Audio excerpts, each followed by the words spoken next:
ഹരേ കൃഷ്ണ. സർവം ശ്രീ രാധാകൃഷ്ണാർപ്പണമസ്തു. ഇന്നത്തെ ദിവസത്തിന് അനേകം പ്രത്യേകതകളുള്ളതാണ്.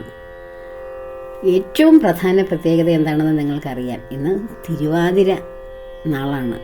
നമ്മുടെ ദേവിയും മഹാശിവനായ ദേവിയുടെ പ്രിയതമനും തമ്മിൽ അനേക നാളത്തെ ആഗ്രഹ സാഫല്യ പൂർത്തീകരണം നടക്കുന്ന ദിവസമാണ്.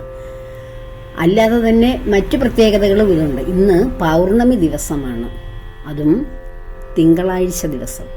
തിങ്കളാഴ്ച, പൗർണമി, തിരുവാതിര, ഇത് മൂന്നും ഒരേപോലെ വന്നിരിക്കുന്നു. ഈ മൂന്ന് കാര്യവും ഒരേ കാര്യത്തിന് വേണ്ടി നാം ആചരിക്കുന്നതാണ്. എന്തിനു വേണ്ടിയാണ്? ഏറ്റവും സ്നേഹത്തോടുകൂടി കുടുംബങ്ങളിൽ ഐക്യമുണ്ടായി ഭാര്യ ഭർത്താക്കന്മാർ തമ്മിൽ രമ്യതയോടെ സന്തോഷത്തോടെ അതിലുപരി ജന്മാന്തര പ്രണയത്തോടൊന്നിച്ച് ജീവിക്കുവാൻ ഏറ്റവും ആഗ്രഹിച്ചുകൊണ്ട് സ്ത്രീകളും പുരുഷന്മാരും ഒക്കെ വിവാഹിതരും അവിവാഹിതരും എടുക്കുന്ന ഒരു വ്രതമാണ് തിരുവാതിര വ്രതവും തിങ്കളാഴ്ച നോയമ്പുമൊക്കെ.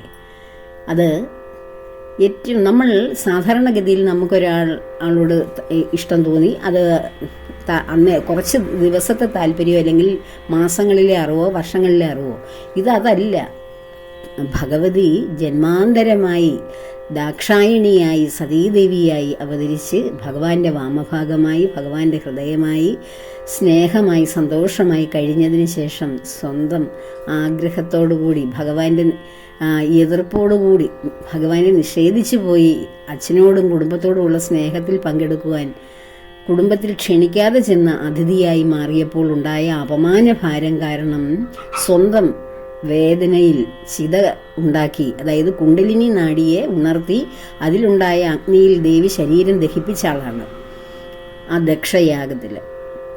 അതിനുശേഷം തൻ്റെ പ്രിയതമൻ്റെ വാക്ക് നിഷേധിച്ച് താൻ അദ്ദേഹത്തിന് വിഷമമുണ്ടാക്കിയല്ലോ എന്ന വേദനയോടുകൂടി ആ ശരീരം വെടിഞ്ഞ ദേവി വീണ്ടും ജന്മങ്ങളായി, ഇനി ഏത് ജന്മമെടുത്താലും ഭഗവാനെ തന്നെ, ആ ഭഗവാന്റെ ആ ഒഴിഞ്ഞുകിടക്കുന്ന ആ വാമഭാഗത്തെ പൂർത്തീകരിക്കുവാൻ, ഭഗവാന്റെ സന്തോഷത്തെ നിലനിർത്തുവാൻ, ആ ഭഗവാന് വേണ്ടി സേവനം ചെയ്യുവാൻ വേണ്ടി എനിക്ക് ജനിക്കണമെന്ന ആഗ്രഹത്തോടു കൂടി പോയ ദേവി വീണ്ടും ഹിമവാന്റെ പുത്രിയായി, ശൈലപുത്രിയായി വീണ്ടും ജന്മമെടുക്കുകയാണ്, പാർവതീ ദേവിയായി. എങ്കിലോ തനിക്ക് ഏറ്റവും പ്രിയതമയായ തൻ്റെ ഹൃദയമായിരുന്ന, ശരീരത്തിൻ്റെ പകുതിയായിരുന്ന ആ ദേവി തന്നിൽ നിന്ന് പോയപ്പോൾ എത്ര ദേവിയെ സ്നേഹിച്ചിരുന്നുവോ, എത്ര ദേവിയിൽ ആരാധനയോടുകൂടി ഭഗവാൻ കഴിഞ്ഞിരുന്നുവോ അത്രയും ദേവിയിൽ നിന്ന് ദേവി ഇല്ലാതെ പോയപ്പോൾ വിരക്തനായി തീരുകയാണ്. എല്ലാവർക്കും ചിന്തിക്കാവുന്നതിൻ്റെ പരമകാഷ്ഠയാണ്. സാധാരണ മനുഷ്യർക്ക് അതൊന്നും ചിന്തിക്കാനേ കഴിയില്ല. പഴയ യുഗത്തിലൊക്കെയുള്ള മനുഷ്യർക്ക് ഒരുപക്ഷെ ഭാര്യമാർ നഷ്ടപ്പെട്ടാൽ അവർ ദുഃഖിതരായി കഴിഞ്ഞവരെ കുറിച്ച് കേട്ടിട്ടുണ്ട്. എന്നാൽ വിരക്തി ബാധിക്കുന്ന വിധത്തിൽ ഒരാൾ ദുഃഖിതനായി മാറുക, ആ ദുഃഖത്തിൻ്റെ പാരമ്യത്തിൽ വിരക്തി, എല്ലാറ്റിനോടും വിരക്തി, സർവത്തിനോടും എന്തൊക്കെയായിരുന്നോ തനിക്ക് സന്തോഷം നൽകിയിരുന്നത്, അല്ലെ തന്നെ ആകർഷിച്ചിരുന്ന സംഭവങ്ങൾ, തൻ്റെ ജീവിതത്തിൽ കടന്നുപോയ സാധാരണ കാര്യങ്ങൾ, അതുവരെയും ഉപേക്ഷിച്ച് പൂർണ്ണമായ വൈരാഗ്യത്തിൽ ഏർപ്പെടുകയാണ്. എത്ര ആ ദേവിയുമായിട്ട് ഒന്നിച്ച് ജീവിച്ചോ അത്രയും ആ സ്നേഹത്തിൻ്റെ ആധിക്യത്തിലാണ് ആ വൈരാഗ്യത്തിലേക്ക് ഭഗവാൻ പോയത്. അതിനുശേഷം ഹിമവൽ പുത്രിയായി വീണ്ടും പാർവതി ദേവി ജന്മമെടുക്കുന്നു. എങ്കിലോ ദേവി അതേ ഓർമ്മ വെക്കുന്ന, ഒരിക്കലൊരാൾ ഭർത്താവായി വരണമെന്ന് തോന്നുന്ന ആ കൗമാരം മുതൽ ഭഗവാൻ മാത്രമേ ഉള്ളൂ, ആ ഒരു ചിന്തയോടെ ജനിച്ചതാണല്ലോ. അങ്ങനെ ജനിച്ച് വളർന്ന് ആ ആഗ്രഹത്തോടു കൂടി ഈ ഭഗവാന് പൂജ ചെയ്ത് ജീവിക്കുന്ന പെൺകുട്ടി, ആ പെൺകുട്ടിയെ ഒരു നിമിഷത്തേക്ക് പോലും ഭഗവാൻ ശ്രദ്ധിക്കുന്നില്ല. കാരണം പൂർണ്ണ വൈരാഗിയായിരിക്കുന്ന ഒരു വ്യക്തിക്ക് ഏത് സുന്ദരിയായ പെൺകുട്ടിയോ കന്യകമാരോ എത്ര പേർ വന്നാലും ഭഗവാൻ അത് വല്ലതും ശ്രദ്ധിക്കുമോ? അത്രയ്ക്കും ആ കൈലാസാചലത്തിനേക്കാൾ ഉയർന്ന വിധത്തിലുള്ള വൈരാഗ്യമാണ് ഭഗവാൻ ഉറഞ്ഞുകൂടിയത്. ആ മഞ്ഞുപോലെ ഭഗവാന്റെ ഹൃദയവും വൈരാഗ്യം കൊണ്ട് ഉറഞ്ഞുകൂടിപ്പോയി, ദുഃഖഭാരം കൊണ്ട്. ആ വേദനയോടെയാണ് ഭഗവാൻ പിന്നീട് കഴിഞ്ഞത്. ആ വേദനയോടെ ഭഗവാൻ ചെന്നിരുന്ന പല ശക്തി സ്ഥലങ്ങളുമുണ്ട്, ക്ഷേത്രങ്ങൾ. അവിടെ നമുക്ക് ചെന്നാലും ആ ഭഗവാന്റെ വേദന ഉൾക്കൊള്ളുവാൻ കഴിയും. അപ്പോൾ ആ ഇരുന്ന ഇരിപ്പിൽ ആ മനസ്സിനു ആ പൂർണ്ണമായ വൈരാഗ്യം ബാധിച്ച് ഘനീഭവിച്ച മനസ്സോടുകൂടിയിരിക്കുന്ന ഭഗവാന്റെ മനസ്സിലൊരു ചാഞ്ചാട്ടം വന്ന് ആ ഭഗവാനോട് ഉള്ള ഒരു സ്നേഹം, ആ ഭഗവാന് തിരിച്ച് കാമദേവനാണ് ഭഗവാന്റെ ഹൃദയത്തിലേക്ക് ദേവിയോടുള്ള ആ ഒരു പ്രണയത്തിൻ്റെ ഒരു അവസ്ഥ ഉണ്ടാക്കി കൊടുക്കുന്നത്. അതായത് താരകാസുര നിഗ്രഹത്തിന് വേണ്ടി ദേവസേനാധിപതിയായ ശ്രീ മുരുക ഭഗവാൻ ജനിക്കുന്നത് പാർവതീ ദേവിക്കും പരമശിവന്റെയും മകനായി ജനിക്കുന്ന ആൾ മാത്രമേ എന്നെ വധിക്കാവൂ എന്ന വരം മേടിച്ചു വെച്ചിരിക്കുകയാണ് അസുരൻ. അപ്പോൾ അതിനുവേണ്ടി ഇവരുടെ സംഗമം പൂർണ്ണമായി നടക്കണമെങ്കിൽ, നടന്നാലല്ലേ ആ ശിശു പിറക്കുകയുള്ളൂ.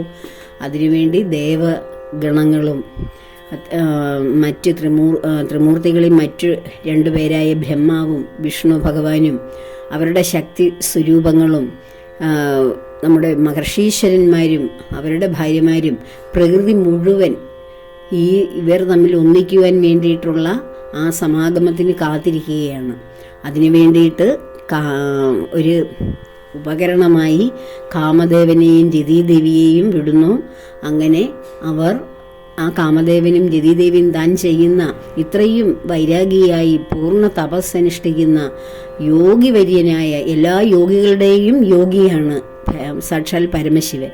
അത്രയ്ക്കും അതുകൊണ്ടാണ് അദ്ദേഹം അത്ര പൂർണ്ണമായി ബ്രഹ്മത്തിൽ ലയിച്ചിരുന്ന് ധ്യാനം ചെയ്യുന്നത് കൊണ്ടാണ് അദ്ദേഹത്തിൻ്റെ ആജ്ഞാചക്രം തുറന്നാൽ അതിലൂടെ അഗ്നിസ്ഫുലിംഗങ്ങൾ പുറത്തേക്ക് വരികയും അത് മറ്റുള്ളവരെ ദഹിപ്പിക്കാൻ, ശത്രുക്കളെ ദഹിപ്പിക്കാൻ പര്യാപ്തമായി തീരുകയും ചെയ്യുന്നത്. ആ യോഗ സാധനയിലൂടെ യോഗിവര്യന്മാർ, യോഗികൾക്കും യോഗിയായ ആ പരമയോഗിയാണ്. അത്രയും ശക്തനായിരിക്കുന്ന ആ ഭഗവാനെ ചെന്ന് ഏറ്റവും ഭൗതികത്തിൽ ഏറ്റവും ചെറിയൊരു വികാരമായ ആ ഒരു പ്രണയം സൃഷ്ടിക്കുക, ആ ഭൗതികത്തിലേക്ക് കൊണ്ടുവരിക എന്ന് പറഞ്ഞാൽ അതൊരു വലിയ വലിയ വലിയ തെറ്റാകും. അത് ചെയ്യാൻ പാടില്ലാത്തൊരു കർമ്മം പോലുമാണെന്ന് തോന്നും. പക്ഷേ ദേവഗണങ്ങളുടെയും ആ നിർദ്ദേശമനുസരിച്ചും പ്രകൃതിയിൽ അത് നടക്കേണ്ടതിൻ്റെയും ഭാഗമായിട്ട് രതീദേവിയും കാമദേവനും അതിന് തയ്യാറാകുകയാണ്. കാരണം അവരുടെ കർത്തവ്യം, അവരുടെ ധർമ്മം പ്രകൃതിയിൽ പരസ്പരം ജീവജാലങ്ങളെ ഒന്നിപ്പിക്കുവാനുള്ള, അങ്ങനെ പ്രജകളെ വർദ്ധിപ്പിക്കുവാനുള്ള കർമ്മമാണ് അവരെ ഏൽപ്പിച്ചിരിക്കുന്നത്. നമുക്ക് ഓരോരുത്തർക്കും ഭൂമിയിൽ വന്ന് ശരീരമെടുക്കുമ്പോൾ ഓരോ കർമ്മമില്ലേ, അതുപോലെ ഇവിടെയുള്ള എല്ലാറ്റിനും കർമ്മമുണ്ട്. അതുകൊണ്ടാണ് ഇപ്പം ദേവിയാണ് ഈ ത്രിമൂർത്തികളെ 3 പേരെയും സൃഷ്ടിച്ചത്, ത്രിഗുണങ്ങളിലൂടെ സൃഷ്ടിച്ചതാണ്. ബ്രഹ്മദേവനെ രജോഗുണത്തിലും, വിഷ്ണു ഭഗവാനെ സത്വഗുണത്തിലും, ശിവഭഗവാനെ രൗദ്രനെ തമോ ഗുണത്തിലുമാണ് ദേവി സൃഷ്ടിച്ചത്. ഇവിടെ ഗുണത്രയങ്ങൾ ഉണ്ടായി. അതിലൂടെ ഈ സൃഷ്ടി ക്രമമായിട്ട് മുന്നോട്ട് കൊണ്ടുപോവുകയും 3 ഗുണങ്ങളിലുമുള്ള കർമ്മങ്ങൾ ഇവിടെ നടക്കുകയും അങ്ങനെ ആ പ്രകൃതിയുടെ ലീലാവിനോദങ്ങൾ നടക്കുവാനും വേണ്ടിയാണ് ഈശ്വരൻ അത് കണ്ട് ഈശ്വരൻ്റെ ഒരു ലീലാവിനോദമാണല്ലോ ഈ പ്രകൃതിയും ഇവിടുത്തെ ജീവജാലങ്ങളും. ഇതെല്ലാം നമ്മൾ ശ്രീമദ് ഭാഗവതത്തിൽ നമ്മൾ ചർച്ച ചെയ്തു വരുന്ന കാര്യങ്ങളാണ്. അപ്പോൾ അതിനുവേണ്ടി ബ്രഹ്മദേവൻ എപ്പോഴും വളരെ ക്രിയേറ്റീവായിട്ടുള്ള കർമ്മങ്ങൾ ചെയ്യുവാൻ ജനങ്ങളെ, ആ പ്രജകളെ പ്രേരിപ്പിക്കുന്നു. അദ്ദേഹത്തിൻ്റെ കയ്യിൽ ജ്ഞാനത്തിൻ്റെ, വേദത്തിൻ്റെ ജ്ഞാനമാകുന്ന, ആ അറിവാകുന്ന ആ പുസ്തകമാണ് കയ്യിലിരിക്കുന്നത്. അദ്ദേഹം ആ സൃഷ്ടികർമ്മത്തിൽ ഏർപ്പെടുന്ന രൂപത്തിലാണ് അദ്ദേഹത്തിൻ്റെ രൂപം തന്നെ. എന്നാൽ വിഷ്ണു ഭഗവാനാകട്ടെ, അദ്ദേഹം വളരെ അണിഞ്ഞ് സുന്ദരനായി ആർക്ക് കണ്ടാലും ആ ജീവിതത്തിൻ്റെ ആ പൂർണ്ണ സൗഭാഗ്യങ്ങൾ നിറഞ്ഞ രൂപത്തിലല്ലേ നമ്മൾ വിഷ്ണു ഭഗവാനെ കാണുന്നത്. അത് സത്വഗുണ പ്രധാനിയായി എല്ലാവരുടെയും ഹൃദയത്തിലിരിക്കുന്ന സാക്ഷാൽ വിഷ്ണു ഭഗവാൻ ശ്രീ വാസുദേവനായിട്ടാണ് നമ്മുടെ ഹൃദയത്തിലേക്ക് ഇരിക്കുന്നത്. ഭഗവാനെ നോക്കിയാലും എപ്പോഴും വനമാലയും മറ്റും മണിമാലകളും ഒക്കെ അണിഞ്ഞ്, മയിൽപ്പീലി ചൂടി, കിരീടമൊക്കെ അണിഞ്ഞ് സുന്ദരമായ ശോഭയോടുകൂടിയല്ലേ നമ്മുടെ ഓരോരുത്തരുടെയും ഹൃദയത്തിൽ ഭഗവാൻ പ്രതിഫലിക്കുന്നത്. അപ്പോൾ ജീവിക്കുവാനുള്ള, ഈ ഭൂമിയിൽ ജീവിക്കുവാനുള്ള പ്രേരണയാണ് സത്വഗുണപ്രധാനിയായ ഭഗവാൻ. അതുകൊണ്ടാണ് ആ ഭഗവാൻ ആ രൂപത്തിൽ ശോഭിക്കുന്നത്. ഓരോരുത്തരും ജീവിതം ആ ഭഗവാനെ പോലെ നമുക്ക് സന്തോഷകരമായിട്ട്, ഭഗവാൻ അതിൻ്റെ പ്രതിരൂപമാണ്. ജീവിതത്തെ എങ്ങനെ കൊണ്ടുപോകണം എന്നുള്ളത് അദ്ദേഹത്തിൻ്റെ ആ രൂപത്തിലൂടെയാണ് നാം അത് മനസ്സിലാക്കേണ്ടത്. അതൊക്കെ കൂടുതൽ പഠിക്കേണ്ട കാര്യമാണ്. ഓരോരുത്തർക്കും ആ ഓരോ രൂപം കിട്ടിയത്. എന്നാലോ തമോ ഗുണങ്ങൾ, അതായത് നമ്മൾ ഇവിടെ കർമ്മങ്ങൾക്ക് വേണ്ടി ബ്രഹ്മദേവൻ നമ്മെ സൃഷ്ടിക്കുന്നു.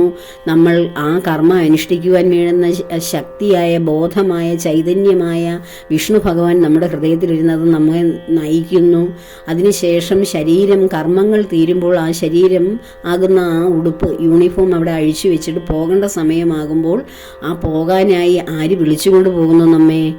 സാക്ഷാൽ കാലകാലനായ രുദ്രനായ ശിവഭഗവാൻ. അതാണ് തമോ ഗുണ പ്രധാനിയായ ശിവഭഗവാനാണ് നമ്മെ എവിടെയാണോ നമ്മെ കൊണ്ടുപോകേണ്ടത്, നമ്മുടെ കർമ്മമനുസരിച്ച് നാം ചെന്നു ചേരേണ്ട സ്ഥലത്തേക്ക് ആത്മാവിനെ തിരിച്ചു വിളിച്ചു കൊണ്ടുപോകുന്നത് അദ്ദേഹവും അദ്ദേഹത്തിൻ്റെ ഭൂതഗണങ്ങളുമാണ്.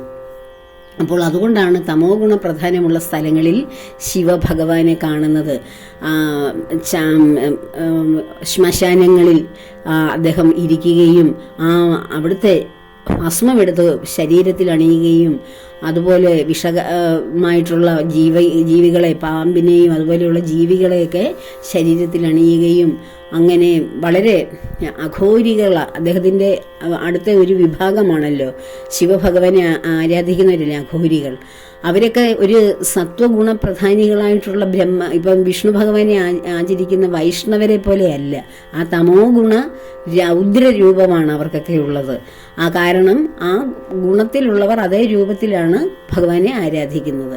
അപ്പോൾ ആരാധന തന്നെ 3 വിധം ഉണ്ട്. ആ 3 വിധത്തിന് പല വിധങ്ങളുണ്ട് എന്നെല്ലാം ഭക്തിയുടെ വിവിധ വിഭാഗങ്ങളെക്കുറിച്ച് നമ്മൾ ഭാഗവതത്തിൽ ചർച്ച ചെയ്ത് കഴിഞ്ഞു.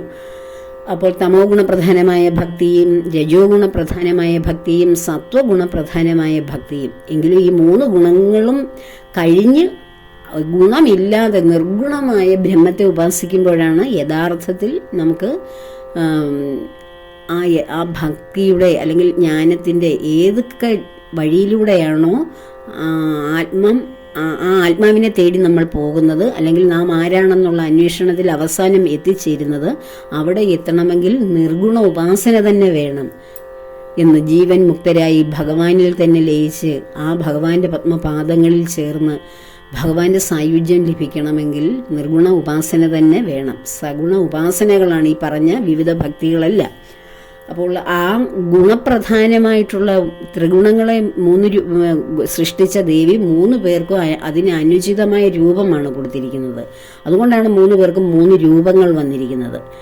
അപ്പോൾ ഈ ഭഗവാൻ ഈ ചുടലഭസ്മം ധരിച്ച് പാമ്പിനെയൊക്കെ അണിഞ്ഞ് ജടാധാരിയായി വൽക്കലധാരിയായി ഇരിക്കുന്ന ഭഗവാനെയാണ് കാമദേവനും രതിദേവിയും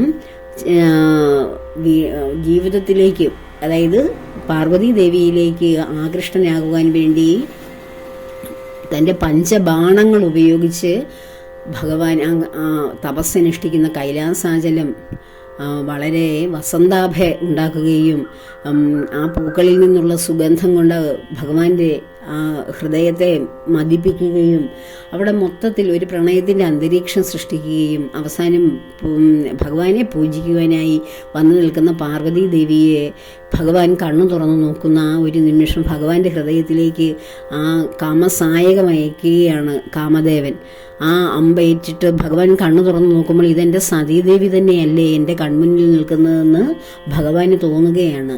അങ്ങനെ ആ ദേവിയിൽ പെട്ടെന്ന് ആകൃഷ്ടനായതിന് കാരണം ഭഗവാൻ ഇതെന്താണ് എൻ്റെ മനസ്സിന് പറ്റിയത് എന്ന് ചിന്തിക്കുമ്പോഴാണ്, ചുറ്റിനും നോക്കുമ്പോഴാണ് ഇവിടെ കാമദേവൻ്റെ പ്രകടനങ്ങളാണല്ലോ നടക്കുന്നതെന്ന് മനസ്സിലാക്കി തൻ്റെ ആജ്ഞാചക്രത്തിൽ നിന്നുള്ള അതിശക്തമായ ആ സ്ഫുലിംഗങ്ങൾ, ആ ശക്തി സ്ഫുലിംഗങ്ങളാൽ കാമദേവൻ ഭസ്മമായി പോവുകയുമാണ് ചെയ്യുന്നത്. അപ്പോൾ രതിദേവി നിലവിളിക്കുകയും കരയുന്നു തൻ്റെ പ്രിയതമൻ നഷ്ടപ്പെട്ടതിൽ. എങ്കിലും തൻ്റെ കർമ്മം ചെയ്യുന്നതിൽ ശരീരം അല്ലെങ്കിൽ ജീവൻ നഷ്ടപ്പെട്ടാലും കർമ്മമല്ലേ പ്രധാനം എന്ന് കരുതി ആശ്വസിക്കുന്നു. അതിനുശേഷം ഭഗവാൻ അപ്പോൾ കാമദേവനെ ചാമ്പലാക്കുന്നു, ദേവിയെ വളരെ നിഷ്ഠൂരമായ രീതിയിൽ ദേവിയെ ആദ്യം പ്രണയത്തോടുകൂടി നോക്കിയപ്പോൾ ദേവിയുടെ ഹൃദയം സാഫല്യമായി. എത്രയോ കാലം കൊണ്ട് ഞാൻ തപസ് ചെയ്ത പൂജിച്ച ആ ഭഗവാൻ ഞാൻ എന്താണോ ആഗ്രഹിച്ചത് അതേ രൂപത്തിൽ എന്നെ ഒന്ന് നോക്കി എന്നെ കടാക്ഷിച്ചു. ദേവിയുടെ ഹൃദയം പൂത്തുലഞ്ഞു. പ്രണയം കൊണ്ട് ആ മനസ്സ് മഹാസാഗരമായി മാറി. എന്നാൽ അടുത്ത നിമിഷം ദേവിയെ ധിക്കരിച്ച് ഭഗവാൻ വെട്ടിത്തിരിഞ്ഞു പോവുകയും കാമദേവനെ ഭസ്മമാക്കുകയും ചെയ്തപ്പോൾ ദേവിക്കത് സഹിക്കാൻ കഴിയാത്ത ഹൃദയവേദനയായി. തൻ്റെ സ്ത്രീത്വത്തെ നിഷേധിക്കുകയും അപമാനിക്കുകയും ചെയ്യുന്നതായിട്ട് ദേവിക്ക് തോന്നി. ദേവി അവിടെ നിന്ന് പോവുകയും തപസ്സനുഷ്ഠിച്ച് ഈ എന്നെ വേണ്ട എന്ന് എന്നെ ശ്രദ്ധിക്കാതെ പോയ ആളിനെ തന്നെ ഞാൻ വിവാഹം കഴിക്കും, ആ ആൾ മാത്രമാണ് എൻ്റെ ജീവിതത്തിൽ എന്ന് കഠിന ശപഥം ചെയ്ത് വീണ്ടും പോയി തപസ്സനുഷ്ഠിക്കുകയാണ്. അപ്പോൾ ആ ദേവിയുടെ ഹൃദയത്തിലുണ്ടായ വേദന ഭഗവാന്റെ ഹൃദയത്തിലേക്ക് ഏൽക്കുകയാണ്. ഭഗവാന് പിന്നീട് സ്വസ്ഥമായിരുന്ന് ധ്യാനിക്കുവാനോ സമാധിയിൽ ഏർപ്പെടുവാനോ കഴിഞ്ഞില്ല. ദേവിയുടെ ആ മുഖം, തൻ്റെ സതീദേവി തന്നെ വിട്ടുപിരിഞ്ഞു പോയ ആ ദേവി തന്നെയല്ലേ അടുത്ത് ഒരു ജന്മമെടുത്ത് എൻ്റെ മുന്നിൽ വന്നിരിക്കുകയാണല്ലോ. ഞാൻ ആ ദേവിയെ അപമാനിച്ചു വിട്ടല്ലോ. എത്ര നാളുകൊണ്ട് എൻ്റെ പാദസേവ ചെയ്ത് എന്നിൽ പ്രാപിക്കാൻ ആഗ്രഹിച്ച ആളിനെ ഞാൻ അധിക്ഷേപിച്ചു വിട്ടല്ലോ. ഒരു മാത്ര പോലും വിളിച്ചില്ലല്ലോ, തിരിഞ്ഞു നോക്കിയില്ലല്ലോ എന്നുള്ള ആ കുറ്റബോധം, ആ ഒരു ദേവിയുടെ ആ മനസ്സിൻ്റെ തപമെല്ലാം ഭഗവാനിലേക്ക് വന്ന് ലയിക്കുകയും ഭഗവാന് പിന്നെ സ്വസ്ഥതയില്ലാതെ ദേവിയെ ആഗ്രഹിക്കാൻ തുടങ്ങുകയും അവിടെ ചെയ്യുകയാണ് ചെയ്യുന്നത്. അതുവരെയും ദേവി മാത്രമാണ് ആഗ്രഹിച്ചിരുന്നത് ഭഗവാനെ. എന്നാൽ ഭഗവാനും ദേവിയെ അദമ്യമായി ആ ദേവി എത്ര ആഗ്രഹിച്ചോ അതുപോലെ പ്രണയിച്ചാലല്ലേ അവരുടെ ജീവിതം എന്നേക്കും സഫലമായി തീരുകയുള്ളൂ. ദേവി അന്നോളം എടുത്ത വ്രതത്തിന്, കഠിന തപസ്സിന് ഫലം വേണമെങ്കിൽ ദേവിയെ അതുപോലെ സ്നേഹിക്കുകയും പ്രണയിക്കുകയും ദേവിയെ ആരാധിക്കുകയും ചെയ്യുന്ന ആളിനെ തന്നെ കിട്ടണ്ടേ? ആ മനസ്സ് വേണ്ടായോ മഹാശിവന്? വൈരാഗിയായിരിക്കുന്ന ശിവനെ കൊണ്ട് വിവാഹം കഴിപ്പിച്ചാൽ അത്രയും നാൾ തപസ്സനുഷ്ഠിച്ച ദേവിയുടെ വ്രതത്തിന് സാഫല്യം കിട്ടുമോ? അപ്പോൾ ഭഗവാനും അതേ ഒരു രൂപത്തിലേക്ക് ഹൃദയത്തെ മാറ്റുകയാണ്. ഭഗവാന്റെ ഹൃദയത്തിൽ എവിടെ ധ്യാനത്തിലിരുന്നാലും സ്വസ്ഥതയില്ലാതെ തപിക്കുന്ന ഹൃദയത്തോടെ, വേദനിക്കുന്ന ചിന്തകളോടെ ഭഗവാൻ ദേവിയെ അന്വേഷിക്കുകയാണ്. ദേവി എൻ്റെ മുന്നിൽ വന്നിട്ടും എൻ്റെ സതീദേവിയാണ് ആ ദേവി. എന്നിട്ട് ഞാൻ ഒരു മാത്ര ചേർത്ത് നിർത്താതെ പറഞ്ഞു വിട്ടല്ലോ എന്നോർത്തുള്ള ഹൃദയവേദന കൊണ്ട് അദ്ദേഹം യാതൊരു കർമ്മങ്ങളിലും ഏർപ്പെടാതെ വിഷമിക്കുന്ന കാണുമ്പോൾ ഭൂതഗണങ്ങളും പരിവാരങ്ങളും ഒക്കെ ഭഗവാനെ തപിപ്പിക്കുവാൻ, ശാന്തമാക്കുവാൻ, സന്തോഷിപ്പിക്കുവാൻ പല കർമ്മങ്ങളും ചെയ്തിട്ടും ഭഗവാൻ ഏകാഗ്രത നഷ്ടപ്പെട്ടു. എത്ര കഠിനമായ ഏകാഗ്രമായ അവസ്ഥയിൽ ഭഗവാൻ കഴിഞ്ഞു പോയിരുന്നോ അതിൽ നിന്നെല്ലാം വ്യത്യസ്തമായിട്ട് പൊടുന്നനെ ആ കൈലാസ ശൃംഗത്തിൽ നിന്ന് നിലം പൊത്തിയ മനസ്സുമായി ഭഗവാൻ ദേവിയെ തേടി തേടി തേടി അന്വേഷിച്ചുകൊണ്ടിരുന്നു. ദേവി വീണ്ടും ആ ശരീരം, എന്നോടുള്ള എൻ്റെ ആ തിരസ്കരണം കാരണം ദേവി വീണ്ടും തൻ്റെ ശരീരം നഷ്ടപ്പെടുത്തി, ശരീരം ഇല്ലാതാക്കി വീണ്ടും എന്നിൽ നിന്ന് അകന്നോ എന്ന് തേടി അന്വേഷിക്കുകയാണ്. അവസാനം ദേവഗണങ്ങളും സപ്തഋഷികളും എല്ലാവരും, സനകാദി മഹർഷിമാരും നാരദ മഹർഷിയും തുമ്പുരുവും എല്ലാവരും, വിഷ്ണു ത്രിമൂർത്തികളിൽ ബ്രഹ്മവിഷ്ണുവും എല്ലാവരും അവരുടെ സ്ത്രീ ശക്തികളും അത് പഞ്ചഭൂതങ്ങളുടെ ആധാരമായിട്ടുള്ള ദേവന്മാരും, ഇന്ദ്രനും വരുണനും വായുദേവനും അഗ്നിദേവനും എല്ലാവരും അവരുടെ സ്ത്രീ ശക്തികളുമായിട്ടാണ് ഭഗവാന്റെ സന്നിധിയിലേക്ക് എത്തുകയും ഭഗവാനെ വീണ്ടും ദേവിയുമായി ഒന്നിക്കുവാനുള്ള വിവാഹ മംഗളത്തിന് വേണ്ടി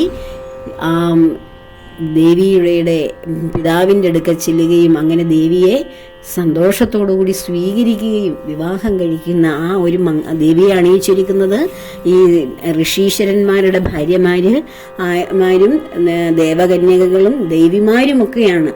ആ ദേവിയെ അണിയിച്ചിരിക്കുമ്പോൾ ദേവിയുടെ സൗന്ദര്യം കണ്ടിട്ട് ഈ ദേവിമാരെല്ലാം മറ്റു ദേവിമാരെല്ലാം നിഷ്പ്രഭമായി പോവുകയാണ്. അതുപോലെ തന്നെ മഹാശിവനെ വിഷ്ണു ഭഗവാനാണ് അതുവരെയും ചാമ്പലും ജടയും ഒക്കെയായി നടന്ന ശിവനെ അണിയിച്ചിരിക്കുന്നത്. ആ ഭഗവാൻ ആനെ അണിയിച്ചൊരുക്കുമ്പോൾ ഭഗവാന്റെ ആ തേജസ് കണ്ടിട്ട്, ആ പൗരുഷം കണ്ട്, സൗന്ദര്യം കണ്ടിട്ട് മറ്റ് ദേവന്മാരെല്ലാം വിഷ്ണു ഭഗവാനും ബ്രഹ്മദേവനും ഉൾപ്പെടെ മഹാശിവനിലേക്ക് ലയിച്ചൊന്നായി തീർന്നു. അവിടെ അത്രയും വലിയ സന്നിധിയിൽ, അത്രയും വലിയ സഭയിൽ, പാർവതി പരമേശ്വരന്മാരുടെ ആ സംഗമവേളയിൽ, ആ വിവാഹവേളയിൽ, ആ പ്രണയത്തിൻ്റെ ആ സാഫല്യതയിൽ അവിടെ രണ്ടു പേരേ ഉണ്ടായിരുന്നുള്ളൂ. അത് പരമശിവനും പാർവതി ദേവിയും മാത്രം.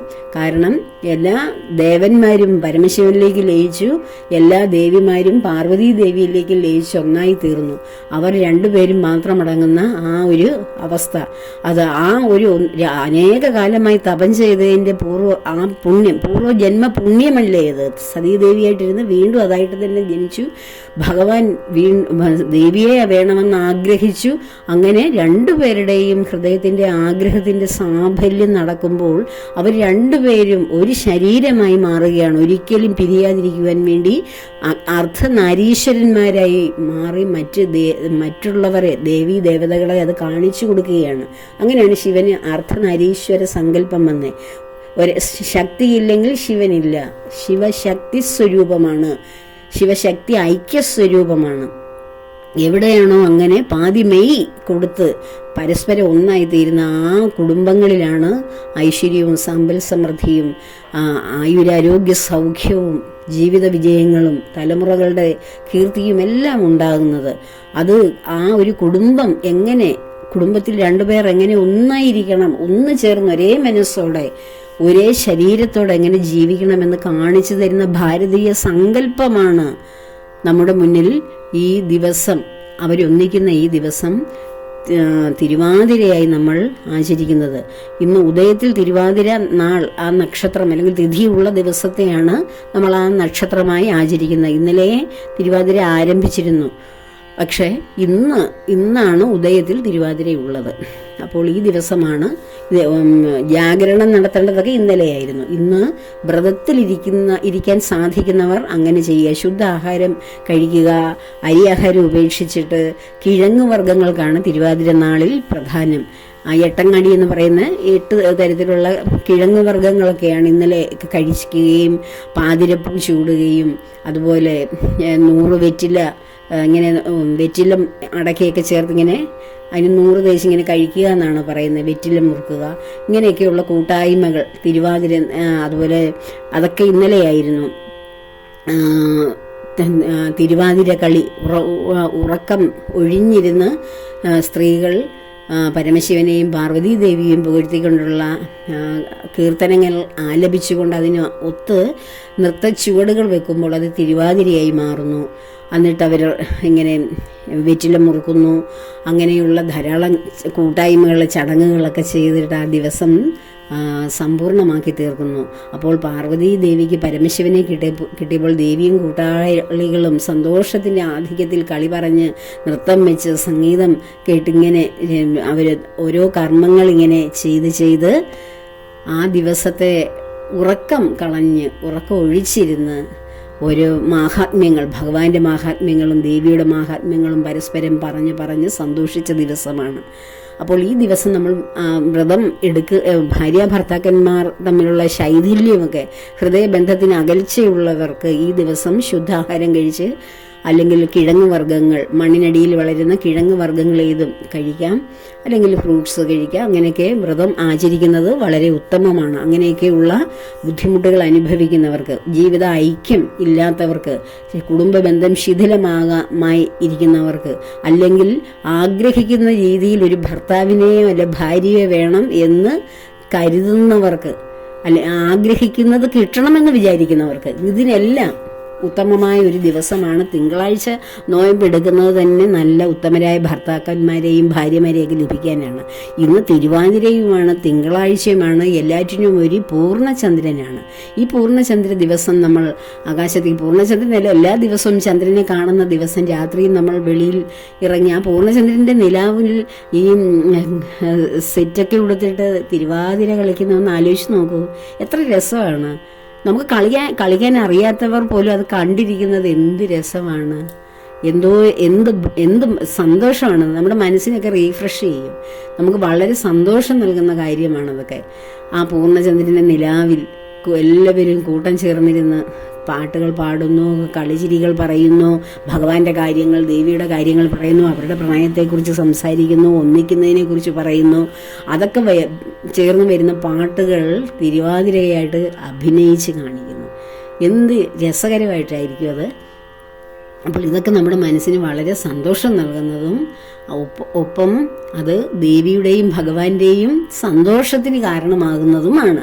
നമ്മുടെ മനസ്സ് സന്തോഷിക്കുന്നതിനേക്കാൾ കൂടുതൽ ഇത് ആരുടെ കാര്യമാണോ ഇവിടെ നടക്കുന്നത് അവരുടെ സന്തോഷമാണ്. ഇപ്പം ഭഗവാന്റെ കാര്യം നമ്മളിരുന്ന് പറയുന്നു, കേൾക്കുന്നവർക്ക് അത് സന്തോഷം നൽകും, അവരുടെ ജീവിതത്തിൽ അത് വളരെ അനുഗ്രഹം നൽകും. പക്ഷേ ഏറ്റവും കൂടുതൽ ആനന്ദിക്കുന്നത് ആരാണ്? ഭഗവാനാണ്. ഇപ്പം എന്നെക്കുറിച്ച് ഒരാളിരുന്ന് സംസാരിക്കുമ്പോൾ ഏറ്റവും കൂടുതൽ സന്തോഷിക്കുന്നത് ഞാനല്ലേ? കേൾക്കുന്ന ആളിനേക്കാളും സന്തോഷം തോന്നുന്നത് എനിക്കല്ലേ ഉണ്ടാകുന്നത് എന്ന് പറയുന്നത് പോലെ ഭഗവാനെക്കുറിച്ച് പറയുമ്പോൾ ഏറ്റവും സന്തോഷിക്കുന്നത് അവിടെ ഭഗവാനാണ്. എത്ര ഒരു വെറും 2 പേർ ഇരുന്ന് സംസാരിച്ചാൽ പോലും അതിനിടയ്ക്ക് ഭഗവാൻ അത് കേൾക്കാൻ ഓടി വന്നിരിക്കും. അപ്പോൾ അനേകർ ഒന്നിച്ചു കൂടിയിരുന്ന് ഭഗവത് കഥകൾ പറയുമ്പോൾ അവിടെ ഭഗവാന്റെ സാന്നിധ്യമുണ്ട്. ഭഗവാൻ എല്ലാവരുടെ ഇടയിൽ സന്തോഷത്തോടു കൂടിയിരുന്ന് അത് പറയുന്നവരെയും കേൾക്കുന്നവരെയും അത് കണ്ട് ആനന്ദിക്കുന്നവരെയും എല്ലാം അനുഗ്രഹം തന്നിട്ട് പോകും. അതുപോലെ ഈ ശിവരാത്രിയുടെ പ്രാധാന്യം ശിവഭഗവാനും പാർവതി ദേവിക്കും. അപ്പോൾ അവരെയും സന്തോഷിപ്പിക്കാനാണ്, അവരുടെ കാര്യങ്ങൾ കേൾക്കുമ്പോൾ അവർക്കാണ് സന്തോഷം. അപ്പോൾ അതിൽ പങ്കെടുക്കുന്ന എല്ലാവരെയും ദേവിയും ഭഗവാനും അനുഗ്രഹിക്കും. അങ്ങനെ കുടുംബങ്ങളിലെല്ലാം അനുഗ്രഹം കിട്ടാൻ വേണ്ടിയാണ് ഇങ്ങനെയുള്ള ചടങ്ങുകളൊക്കെ പെൺകുട്ടികളും എല്ലാവരും ആബാലവൃദ്ധം ജനങ്ങളും, പെൺകുട്ടികൾ മാത്രമല്ല, ഇങ്ങനെയുള്ള വീടുകളിൽ ഇതിങ്ങനെ ഓരോ അതായത് പുരാതന കാലത്ത്, പഴയ കാലത്ത് എല്ലാ വീടുകളിലും ഇതിങ്ങനെ ആചരിക്കുമായിരുന്നു. അപ്പോൾ അവിടുത്തെ കുട്ടികളൊന്നും ഉറങ്ങില്ല. മുതിർന്നവർ ആൺകുട്ടികളും പെൺകുട്ടികളും എല്ലാം ഇതിനകത്ത് പങ്കാളികളാണ്. അപ്പോൾ അതൊരു വലിയ കൂട്ടായ്മയായി മാറുകയായിരുന്നു. പക്ഷേ ഇപ്പോഴതൊക്കെ വളരെ കുറഞ്ഞു വന്നു. എങ്കിലും ഇപ്പോൾ തിരുവാതിരയൊക്കെ വീണ്ടും പുനർജനിച്ചത് കാരണം പല ക്ഷേത്രങ്ങളിലും, ധാരാളം ക്ഷേത്രങ്ങളിൽ ഈ തിരുവാതിര വ്രതവുമായി അതിനുമായി ബന്ധപ്പെട്ട് തിരുവാതിരയും പാർവതി പരമേശ്വരന്മാരെ കുറിച്ചും ഒക്കെ പ്രഭാഷണങ്ങളും ഒക്കെ ഉള്ളത് നമ്മുടെ നഷ്ടപ്പെട്ട ആ പ്രതാപത്തെയും പൗരാണികമായ സനാതന ധർമ്മത്തിൻ്റെ മൂലക്കല്ലായിട്ടുള്ള ഇങ്ങനെയുള്ള ആചാരാനുഷ്ഠാനങ്ങളെയും വീണ്ടും പുനർജനിപ്പിച്ചു കൊണ്ടുവരുന്നതിൽ വളരെ സന്തോഷം. അപ്പോൾ ഈ ദിവസം എല്ലാവർക്കും അനുഗ്രഹം, ഭഗവാന്റെയും ദേവിയുടെയും അനുഗ്രഹം ഉണ്ടാകട്ടെ. അപ്പോൾ ഇതിനൊന്നും വ്രതമൊന്നും എടുക്കാൻ എനിക്ക് കഴിയുന്നില്ല എന്ന് തോന്നുന്നുണ്ടെങ്കിൽ, ശുദ്ധ ആഹാരമായിട്ടിരിക്കാൻ പറ്റാത്ത സാഹചര്യമുണ്ടെങ്കിൽ ഒക്കെ ഉണ്ട്, ശുദ്ധിയായിട്ടിരിക്കാൻ പറ്റുന്നില്ലെങ്കിൽ ഓം നമഃശിവായ ഉമാമഹേശ്വരായ നമ ഇതൊക്കെ നിരന്തരം ജപിക്കും. ഉമാമഹേശ്വരായ നമ, ഉമാമഹേശ്വരായ നമ, ഉമാമഹേശ്വരായ നമ, ഉമാമഹേശ്വരായ നമ. ഇങ്ങനെ ആ ഉമാമഹേശ്വരന്മാരെ ഓം നമഃശിവായ ജപിക്കുന്നതിനോടൊപ്പം തന്നെ ഓം ഉമാമഹേശ്വരായ നമ എന്ന് ജപിക്കുന്നതും ഏറ്റവും ഉത്തമമാണ്. ദേവിയും ഭഗവാനും ഒന്നിച്ചിരിക്കുന്നതാണ് ആ മന്ത്രം. അപ്പോൾ അങ്ങനെ ജപിച്ചുകൊണ്ട് ഇന്നത്തെ ദിവസം ധന്യമാക്കുക. എല്ലാവരെയും ദേവിയും ഭഗവാനും അനുഗ്രഹിക്കട്ടെ. എല്ലാ കർമ്മങ്ങളും ദേവിയുടെയും ഭഗവാന്റെയും പത്മപാദങ്ങളിൽ ചേർക്കുന്നു. ലോകാ സമസ്ത സുഖിനോ ഭവന്തു.